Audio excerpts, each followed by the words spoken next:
Jerome, Guth, just coming off really thrilling junior women's saber title for AFFA with Zara Moss. Jerome, you had not only Zara in the final, but also you had a fencer in the semifinal as well. Absolutely. Correct? Yeah. What does this mean for AFFA to produce such a strong result here on the junior side?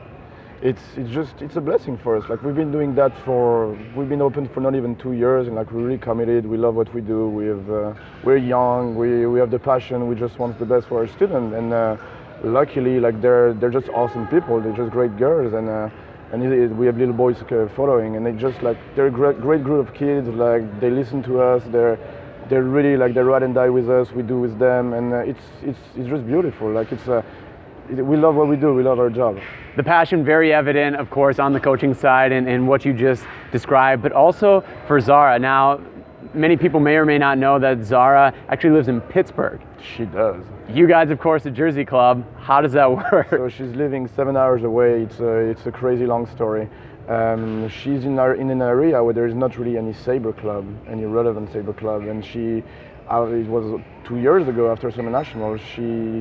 We got introduced by Wes Glon, the Penn State head coach, and it just happened. Like, we should have that happening. We should, like, help her, like the parents, like the dedication, the commitment, and they're traveling to us one week every month, and like, she has a lot of assignments, she has a lot of homework, and she's a really hard worker. She loves fencing, and she's homeschooled, so she has plenty of time. And she does it really well, and it works for her, so there's no reason in changing it. So 1 week out of the month where you actually have time, one-on-one time, in person to work with her, how are you structuring that time to make sure that you're giving her the same amount of attention as your students who are with you every week? Since she's homeschooled, like, we're gonna do all the private lessons, we're gonna do it in the morning, since, like, the club is not really, there's nothing going on at the club during the morning. All our students are at school, and Zara does the homework, whatever she does, and like, we have a long like, double lesson, triple lesson, like, session where we just start, like, in the morning, like, before anything happening at the club, and then, like, after that she has time to relax, and then she comes back for class, and she doesn't take another lesson at night. It's just, like, pointless at this. I mean, it's too much, and since she's a really hard worker, like, she gets tired, like, she's a human being, and also, like, we have an athletic trainer, like a professional athletic trainer that helps us, and he works for us, and like, she's doing all this thing, and it's beautiful. Like, it's work. It's paying off. So it's kind of like a training camp setting, really, what I'm hearing, where she's coming for a focused week. She's here for a week. Like, we don't have much more time, so yeah, it's a really hard schedule, but she wants it really. She wants it a lot. She commits fully for it, and like, she loves the sport, and she does and she's listening. She does whatever we tell her to do, she would do, and it's just great to work with fencers like that. Now, when she comes back to you with a 3-week gap, kind of a sabbatical, if you will, mm-hmm. How is she spending her time during those 3 weeks back in Pittsburgh? So that's when the homework is.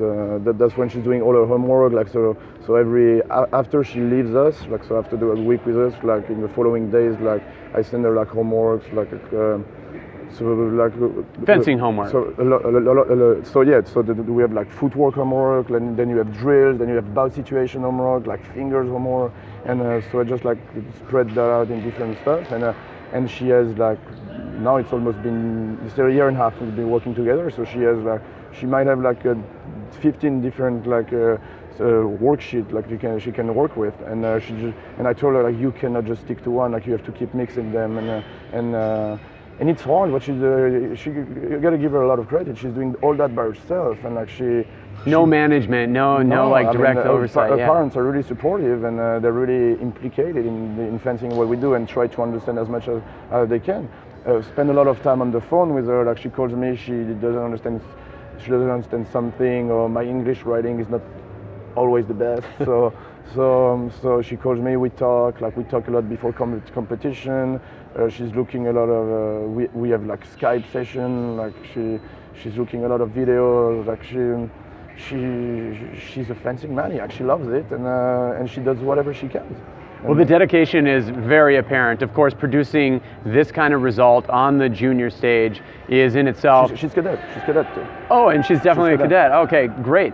The junior final though here was against Linder, Yes. who herself is a very strong fencer. Very, so very strong, yeah. to be able to achieve that kind of result over a similarly strong fencer, given the challenges, logistic challenges that you just described, is even more impressive. It's talent. She's talented. She's really talented. She has the feel for it. She has. She listens a lot, and I was pretty surprised with the score in the final. So indeed, Cara is a fantastic fencer who's been winning pretty much all the World Cups. She's the Cadets World Cup she's been going to this year, and I was really surprised. I mean, Zara was really into this bout. Like she was 100% every touch, and I guess their fencing matched more than with other fencers. So it's the first time she fenced at competition.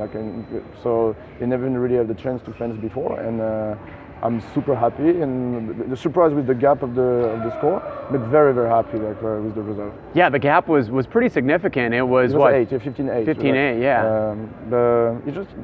They just there was matching her fencing. Like we had